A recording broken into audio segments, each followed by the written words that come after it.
Halo Pak, di sini Imadiana dari Fadinata, absen 17 karena saya tidak mempunyai baterai, kabel, dan lain-lain dan saya tidak sempat untuk membeli, jadi saya menggunakan teori yang sangat mungkin terlarang, tapi berguna juga untuk menyalurkan bakat saya. Saya menggunakan ini. Jadi silakan disimak video berikut ini, Pak. Saya harap saya tidak melakukan kesalahan sedikit pun. Jadi langkah pertama adalah saya membuat baterainya terlebih dahulu. Saya memodel baterainya, tinggal memakai silinder lalu di extrude. Jangan lupa untuk mencari referensi supaya tidak salah. Selanjutnya untuk memodeling paku, saya masih menggunakan silinder dan masih menggunakan teknik extrude, tapi bedanya ini lebih tipis dan lebih panjang. Jangan lupa untuk mencari referensi untuk mencari detailnya juga. Hasilnya bakal menjadi seperti ini kira-kira. Selanjutnya saya membuat kawat dengan menggunakan helix agar membentuk melingkari pakunya.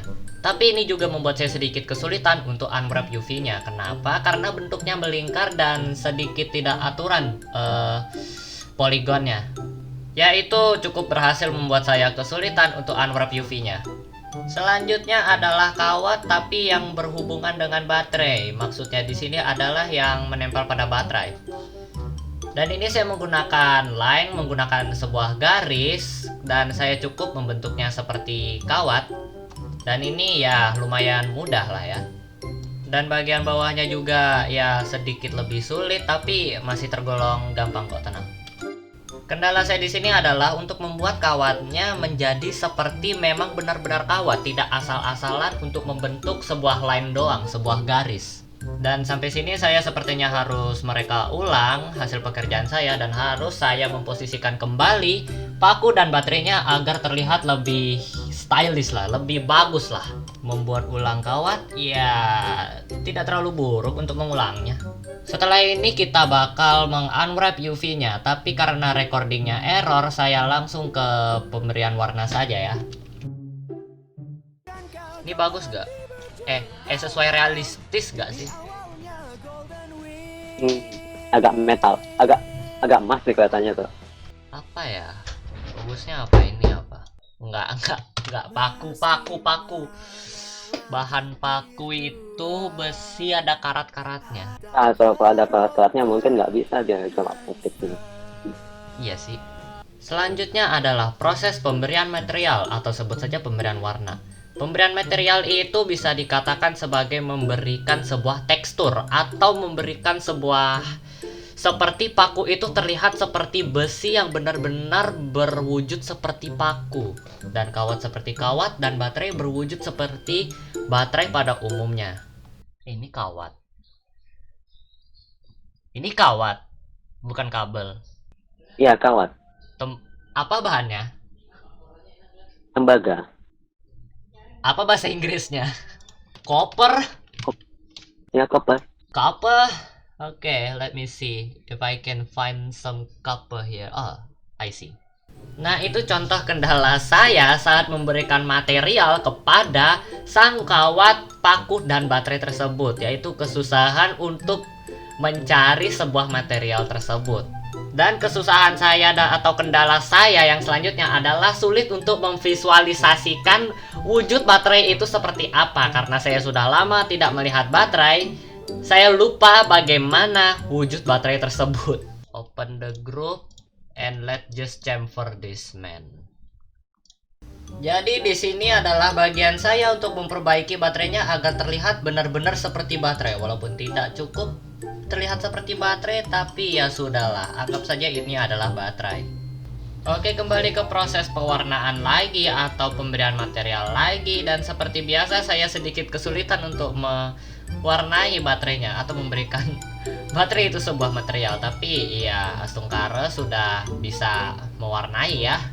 Dan di bagian sini saya sudah bisa memberikan tekstur kepada baterainya dan seluruh bagian elektromagnetiknya di aplikasi 3D, bukan di aplikasi pewarna lagi. Jadi ini seperti memberikan pewarnaan akhir pada elektromagnetik tersebut. Bro, lihat Yan. Pakai pen. Quality 95. Oh, best lah. Large. Kurang apa Awas kualitasnya 8K.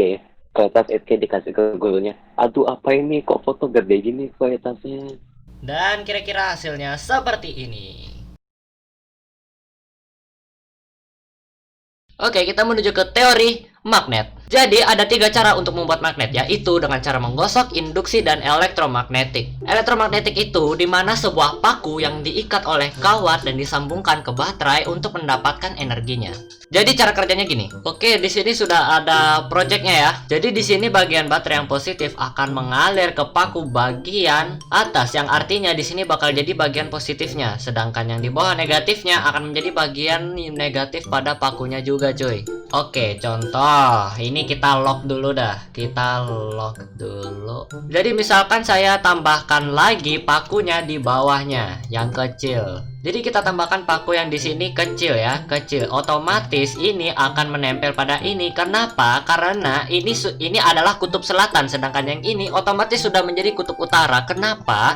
Karena kawat ini adalah penghantar listrik yang baik ya. Jadi yang dihasilkan baterai ini adalah listrik. Jadi kalau kita ikatkan ke pakunya, otomatis ada aliran listrik yang mengalir ke pakunya tersebut sehingga paku itu menjadi sebuah magnet ya. Kenapa ini bisa jadi kutub selatan dan ini bisa jadi kutub utara? Karena di bagian bawah magnet ini akan tersambung ke bawahnya dan otomatis ini kan negatif. Negatif itu ibarat kutub selatan. Jadi ini sudah bakal menjadi kutub selatannya. Dan karena kutub selatan tidak bisa menyatu dengan kutub selatan dan intinya di kutub yang sama, artinya ini sudah pasti menjadi kutub utara, coy. Dan ini terjadi akibat adanya aliran listrik yang terkandung dari baterainya ini ke paku tersebut, sehingga paku tersebut akan menjadi sebuah magnet, coy.